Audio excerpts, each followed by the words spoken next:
Hello, good day everyone. Now we are back to the class, and I think we are now in the interesting part of the question. Now let's see this number 13 question. Let's see it together. It said a ball thrown straight up has a height ft equals to minus 16t squared plus 160t at t seconds. Find its maximum height. Now you now be wondering that what is physics problem in MAT102? Yes, this is, I can say this is a calculus question. Yes, because now if you look at the question critically, they said the height. Let's note it, height. Now they now give us this height in function of time. They give us our height in function of time. They said ft is equal to minus 16t squared plus 16t. Now it is very simple. Let me just give you the clue. The clue is this. This ft is still the same thing as our height. Note that. So which means we can just say h, which is our height, is equal to what? ft equal to what? Minus 16t squared plus 160t. That is 1. And don't forget that our h, which is the height, is still our what? Distance. You will remember during our kinematics, we say, okay, distance is equal to this. When we want to find our velocity, we say change in distance over what? Change in time. That is just what we need. Change in distance over what? Change in time. Don't forget that our change in distance, don't forget, we usually say the s over the t then is equal to our v, is equal to our velocity. Are you getting it? So you now ask me that why do we need our v? We really need our v because at maximum height, our velocity is equal to 0. I don't think you are getting it. At maximum height, our velocity is equal to 0. That is why we need our v. So when we get our maximum height, when we get our v, when v is equal to 0, we get our maximum height. When we get that, then we now input the t we get there back to our function of t. It will give us the what? Maximum height. Let's just do this. Let's do this. Very simple. What am I trying to say? It means that when they throw the ball up from the ground, if they throw the ball up, let's say this is the ball here. At this point, we call this point the maximum height. That is the point it's reached before it started coming down. Are you getting it? So at this point here, we said our v is equal to 0. So that is it. So how do I get my v? I will just say, okay, we already know that our h is equal to the function of time being given, and it is equal to what? Minus 16t squared plus 160t. Right? So if I have my change in h over what? Change in time. Now what do I have? I have the h over the t. It will be what? It will now be, we multiply the power by the coefficient here. We will be having minus 32t. Why? Because we minus 1 from that. Plus 160 here. Minus 32. When I differentiate this function, I have minus 32t plus 160. That is my velocity now. This now is now my velocity. I can now say it's equal to v. Are you getting it? All of this is equal to v. I will rewrite it now. When I rewrite it, let me rewrite it here. So I'll be having what? I just want to make it very easy for everyone, so I can carry everybody along. If I rewrite this now, it will now be what? I'll be having minus 32t plus 160 is equal to v. Don't forget that we only get our maximum height if our v is equal to 0. Very good. Now we'll be having minus 32t. Now, yes, plus 160 is equal to 0. So from here now you now see that I can get my t easy. So which means I'll be having minus 32t equals to minus 160. Then I divide both sides by minus 32. This one will knock this one out. Then I will have my t is equals to, this one will become positive, minus cancel minus 32. Yes, 160 divided by 32, that should be 5 seconds. You know, time is always in seconds. So now, please get this right now. I now have my t. It means that at 5 seconds, the ball reaches the maximum point. Are you getting what I'm saying? At 5 seconds, the ball reaches what? The maximum height.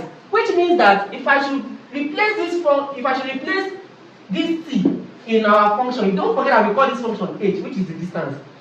So if I should replace this t, which is equal to 5, back here now, I should have my what? Maximum height. So we'll be having our, let me now put it now, max height, which is max h, to be what?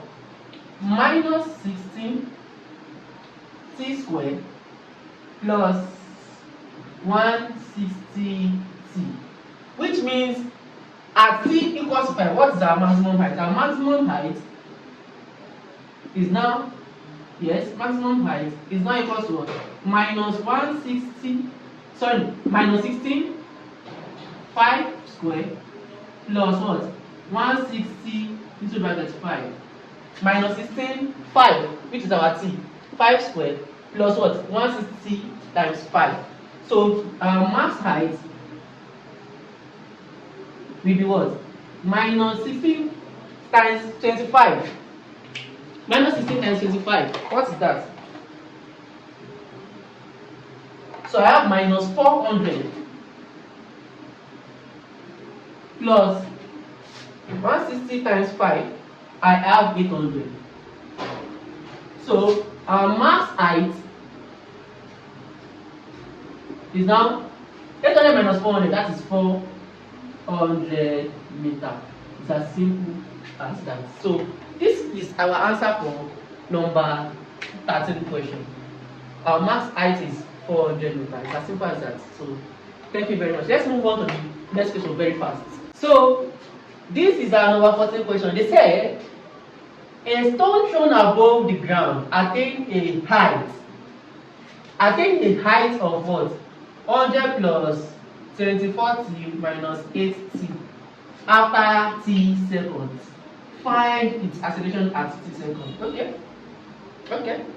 Now don't forget, what did they give us? They said when we throw the stone above the ground, its height, h, just like the one we solved the other time, is equal to 100 plus 24t minus 8t. For me, seeing this question, if I'll be honest with you, I felt that there's something wrong with the question, if I'll be honest. Just merely looking at the question, I felt there's something wrong with the question. But don't panic. After solving this question as it was being given out, I will give us another one that we should practice ourselves. So we don't have to panic about that. So you can see that we have 24t and we have 8 minus 8t. Okay, good. Fine and good. But I just want us to get something. Whenever they give us a distance, in a type of question like this, whenever they give us a distance, when we differentiate it in respect to time, it will give us what? Velocity. And when we now differentiate it again with respect to time, it means when we now differentiate that velocity we have gotten in respect to time again, that means we have differentiated twice, it will give us the acceleration. So don't forget, they give us the h, which is also the distance. Don't forget, when we are proving our equation of motion, we are not that actually change this h, this s to h. Don't forget, you can check back. So, which means if I differentiate this h with respect to time, I will get our velocity just like the one we did the other time. Good. Now, if I now differentiate it again, I will get my acceleration. Which means for us to get this acceleration they are talking about now, I have to differentiate this function twice. So let's try differentiating it twice. Let's see what we are going to get. But before then, you notice that these two, they are of the same coefficient. So we can actually add them together or subtract them. So I'll be having h equals to 100, 24 minus 8. That should be plus 16, if I'm not mistaken. That should be plus 16. So let's differentiate this h, this function. Let's differentiate it twice. Let's see what we have. The first one we have the h over the t. When we have the h over the t, this one is constant. When we differentiate the constant, it becomes 0. So that is gone. When we differentiate this, it gives us just 16. Don't forget that this is just our v, which is velocity. Right? So we have to differentiate this one again. So we have d square h dt square. So this will give us what? This is already a constant. When we differentiate this one, it will give us 0. So our acceleration, and this is our what? Acceleration. This is our acceleration A. So we can now say our acceleration from that question, this question they give us, our acceleration is what? 0 meter per second square, according to the question they give us. So this is the correct answer. So I would like us to do this ourselves. Let's do this. H equals 100 plus 24t minus 8t square. And we give us the answer. The answer should be minus, yes, 16 meter per second square. So let's try this ourselves. Let's see what we are going to get. So as per this question, this is our answer. So thank you. Let's move to the number 15 question. Let's see what that question has for us. Yes, as you can see, this is the number 15 question. They said the distance covered by a moving body after 10 seconds is given as ft equals to t cubed minus 3t cubed plus 2. This is the question you are being given. They now said find the acceleration of the body at t equals to 2. That means at 2 seconds. They said find the acceleration of the body at t equals to 2, which means at 2 seconds. So what do we do?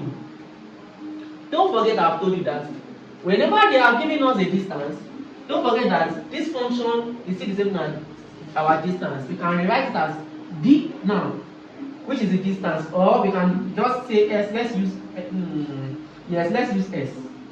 Let's use s for our distance now. S is equal to function of t equals to t cubed minus 3t cubed plus 2. So this is our distance already. Very good. Do you know why I don't want to use d? Because we will be having dt. So I don't want redundancy. That is why I'm using s. So what do we have now? Don't forget, they have given us the distance. S is equal to ft is equal to t cubed minus 3t cubed plus 2. What is going to happen? We can see that these two have the same. They have the same variable. I mean, they have the same variable. Very good. We have t cubed, we have t cubed. So we can actually add or subtract them together. So we can now do away with this. Let's have this. We have s now equal to t cubed minus 3t cubed. It will be minus 2t cubed plus 2. This is what we are having. When we do our subtraction here, this is what we are having. Very good. So it means that we are to differentiate this one twice to get our acceleration. Don't forget I've said it before, that when they give us distance and we are looking for acceleration, we have to differentiate the function twice with respect to what? Time. Very good. So the first one we have the s,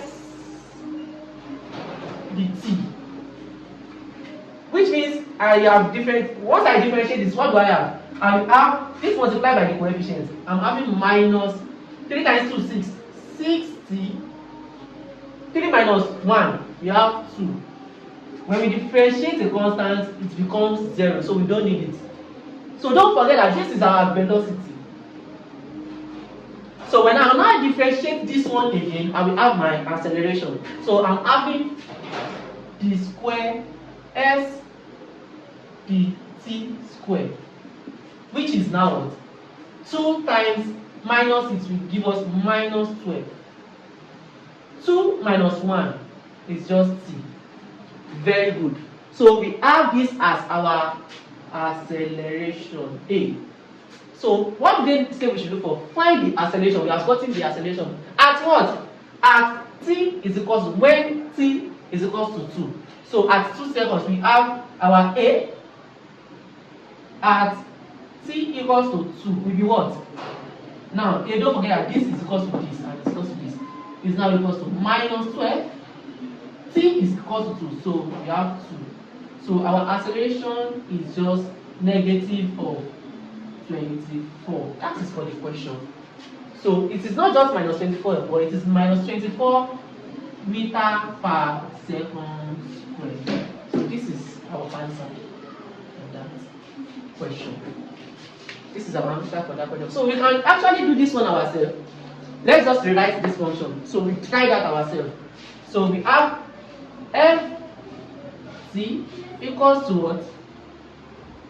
T cubed minus 3t squared plus 2. What do you notice? This one we have t cubed, here we have t squared. So that is just the difference. So we just have to follow this procedure. Let's have the answer you get. Let's have, you can put it in the comment section. Let's see the answer you get. So, but for the question that they gave us, this is the solution and this is our answer. So thank you. Let's move on to number 16 question. Let's see that. So this is our number 15 question.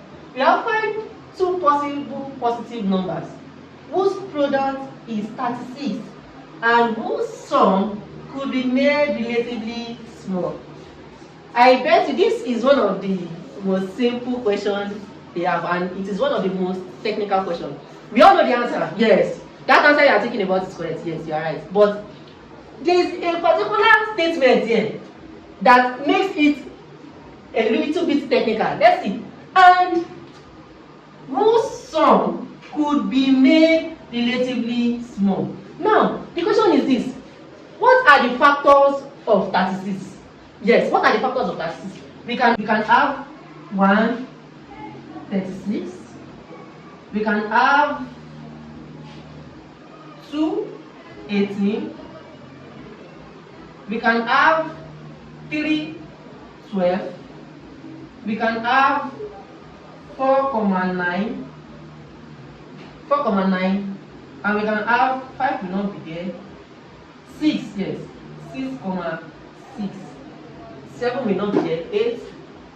8 will not be there. 9. So the remaining one are just the reverse. So we can have 9 and 4. So it is already here. So, but don't forget what they said. They said, and whose sum could be made relatively small. Which means when we add all these factors together, the smallest one, that means the smallest sum is our answer. So let's do it here. Let's say 1 plus 36. What is that? That is 37. 2 plus 18. 2 plus 18. That is 20. 3 plus 12. That is 15. 4 plus 9. That is 13. And 6 plus 6. That is 12. So, if you look at it carefully, you now see that this one is the smallest. It has the smallest sum out of all the what? All the factors of 36 that we have. So our answer is just 6. So they say find two possible positive numbers whose product is 36 and whose sum could be made relatively small. So we have 6 and 6. Chicken now. So that is the answer. It's as simple as that. So let's move on to number 16 question. Let's move on to number 16 question. Yes, welcome back. This is our number 17 question. So they said a spherical balloon is inflated with gas. If the radius is increasing at the rate of 2 cm per second, how fast is the volume increasing when the radius is 8 cm? Please, we just want to keep this question, we want to keep it simple. Let's just break it down. Let's just break it down. From the question, what do we have? What do they give us from the question? They said, please take note. The radius is increasing at the rate of 2 centimeter per second. That means there is a change in radius with respect to time. Guess what? A change in radius with respect, don't forget, 2 centimeter per second. So we have, automatically we already have our dr over dt to be what? 2 centimeter per what? Seconds. Let's note that. Now, then I say, how fast is the volume increasing when the radius is 8 centimeter? The question is this: what is the formula for finding the volume of a sphere? This is the formula. We have V to be equal to what? 4 over 3 pi r cube. 4 over 3 pi r cube. Now, what is the question they ask us? What did they ask us to find? They said, how fast is the volume increasing when the radius is 8 centimeter? That means we are to look for how fast the volume is increasing with respect to time. With respect to what? Time. Which means at the end of the day, we must be able to get our dv over dt, which is presently unknown. Right? Which is presently unknown. So how do we get this? How do we get this? Don't forget that from here, we can get something. We are looking for dv dt. We have the r dt. Right? Let's look for dv dr. Yes? Let's look for dv dr. When we look for dv dr, that means we want to differentiate this volume with respect to what? Radius. What do we have? Our dv dr will give us what? You know that we are using this to multiply this. This becomes 12. We have 12 over 3 pi r, 3 minus 1, 2. So you see that this one will not 3 out of this. How many times? 4. So our dv dr is what? 4 pi r squared.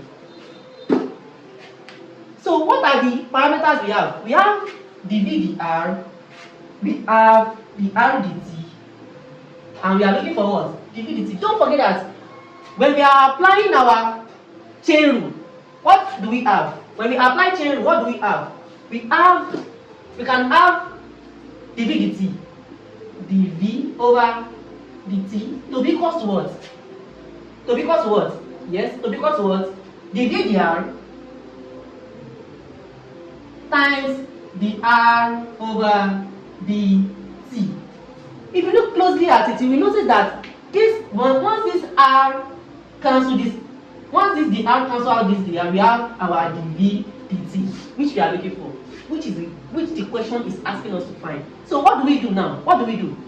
We just have to substitute back in the parameters. dv dr, what is that? 4 pi r squared. Very good. The r dt, what is that?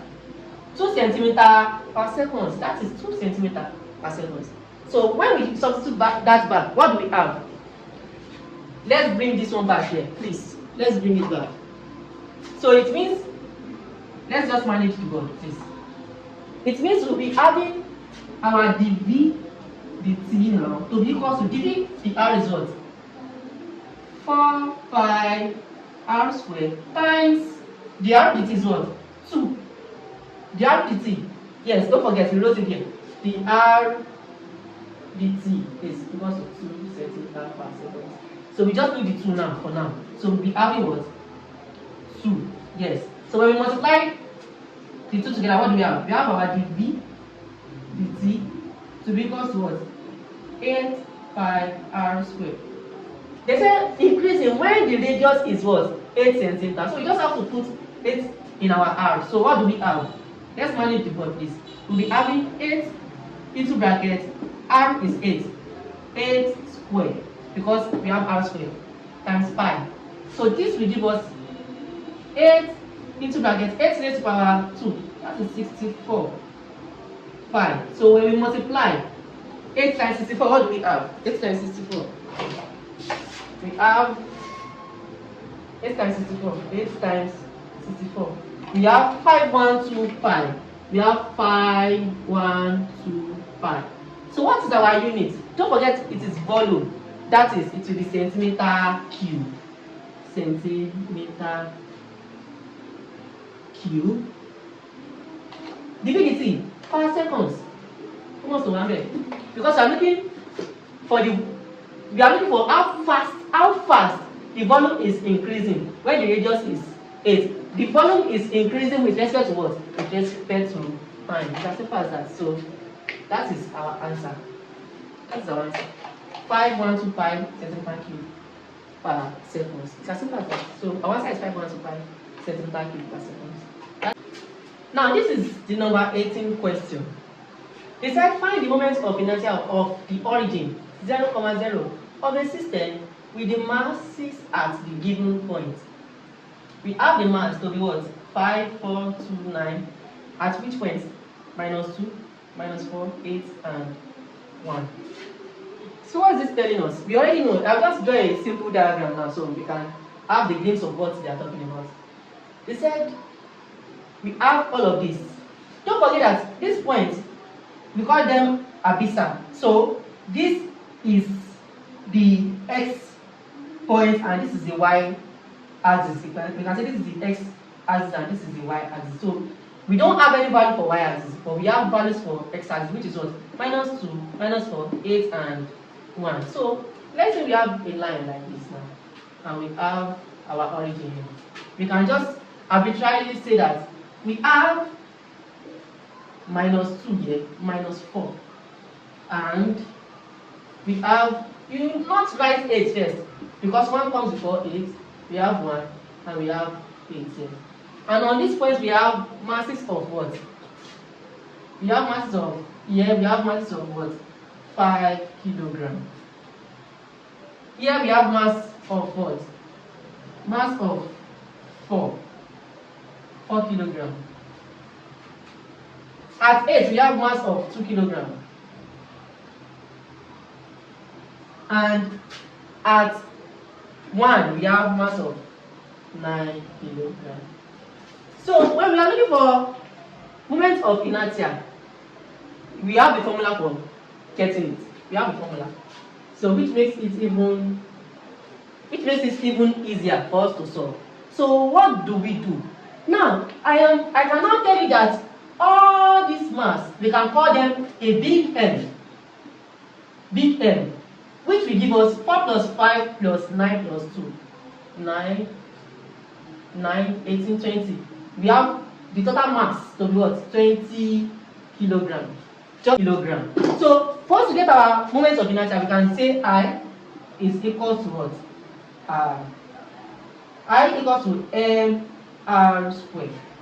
So how do we get this r squared? We are getting it from the origin. Are you getting me? So which means if I'm coming to this side, I will not even say -2. I get what I'm saying. If I'm coming to this side, I will not even say -4. I can say from here to here, I'm moving in a distance of what? 2 centimeters. From this place to this place, I'm moving in a distance of 4. From this place to this is 1, and from this place is 8. Please, do you get that? So for me to get for 5, it means I'll be having what? For this 5, just this is not the solving. I just want us to get some little understanding of it. Which means for me to get for this 5, my I, and this means I am only having this 5. So my I will just be what? 5 times what? 2 squared. Are you getting me? For me to get my moment for this point here. So it's as simple as that. So let's come back to this place. It is meaning that I'll be having my big M times r squared to be equal to what? My moment of inertia, which can also be what? Which can also be, please listen carefully, which can also be the summation of what? From 1 to n, all these them, because we can say they are being partitioned already. So all of them, which is what? Which is m times r squared. We can put I here to show that we can start from 1. This is for 1. When we have more than 1, this is for 2. This is for 3. Don't forget that this is a summation sign. Don't forget that this is and don't forget that I've said that the summation of all these masses here is equal to what? Let's put it here. M equals to 20 kilograms. We need it. So let's now solve for this question per se. Let's solve for that question. So from this formula now, I will be having my I to be equal to what? 5 times 2 squared. Don't forget, I'll be having M1 R square 1 plus, yes, M2 R square 2 plus M3 R square 3 plus M4 R square 4. Please, do you get that? Which means that I'll be having I equals to, what's my M1? 5 into bracket 2 square plus 4 into bracket 4 square plus 2 into bracket 8 square plus 9 into bracket 1 square. Yes, for me to get that, so I'm having I equals to 5 times 4 plus 4 times 16 plus 2 times 8 times 8 64 plus 9 times 1 square is 9. So when I add everything together, I'm having it to be what? 5 times 4 is 20. 4 times 16, that's 64, plus 2 times 64, that is 128 plus 9. When I add everything together, what's my answer? I'm having 20 plus 64 plus 128 plus 9. So my I is what? 221. And what is my unit? My unit will be kilogram meter square. Yes, that's my unit. So that is for the number 18 question. Yeah. So number 19 question is now asking us to look for our radius. So how do we get the big R? It is very simple. So what do? We already know our big M. And we are looking for our R square now. So we are looking for our R now instead of R square. Which implies that, don't forget, we already see that all of this is equal to this I. And this I is equal to 221 here. Right? So we can just say that for us to get our R here, because we are looking for the big radius. Let's say number 19 now. We are looking for R. Right? So it means we'll be having M R squared equals to what? I, which is 221, right? So 221, we have to get our value of M, which is 20. So I'm having 20 R squared equals to what? 221. So we divide both sides by 20. Let's knock this one out, right? So where can I manage this, please? Let's manage this, please. So I'm having R squared to be equal to 221 divided by 20. It is equal to 11.05. Did they say we should look for R squared? No, they told us to look for R. So we have to square root both sides. When we square root both sides, what do we have? Our R will give us 3.324. So our R is just 3.324 meter. It's as simple as that. So it's as simple as that. I hope we get this concept. So what do? We first look for the moment of inertia from this formula now. They said we should add all the masses times the square of what? The distance. Please do get it times the square of the distance. Don't forget from origin. Very good. Now, once we do that, we get our moment of inertia to be 221 kilogram meter square. So, number 19 said we should look for the R. That is the radius. So, how do we get it? we have our formula already. M times R square equals what? Our I, which is 221. Then our big M, how do we get our big M? Add all this together, we have our big M to be what? 20. Divide both sides by 20, we have 11.05. So when we square root both sides, we have 3.324. And this is our final answer. So I really want to thank you all for staying tuned with us since morning. And I hope this session has been very, very impactful. So I want us to go through all these things together, then look at it. If there's any question, you can actually put it in the comment section. Or if you have any other problem, you can actually, my number is on the screen, you can actually chat me up privately, then we look into it together and we solve together. And don't forget that the aim is for us to grow together. If you see maybe any correction on what I've done so far, feel free to chat me up or put it down in the comment section so we can actually do the review of it. So thank you very much. I pray God bless us and we shall all pass our upcoming exam in Jesus' name. Thank you very much. God bless you.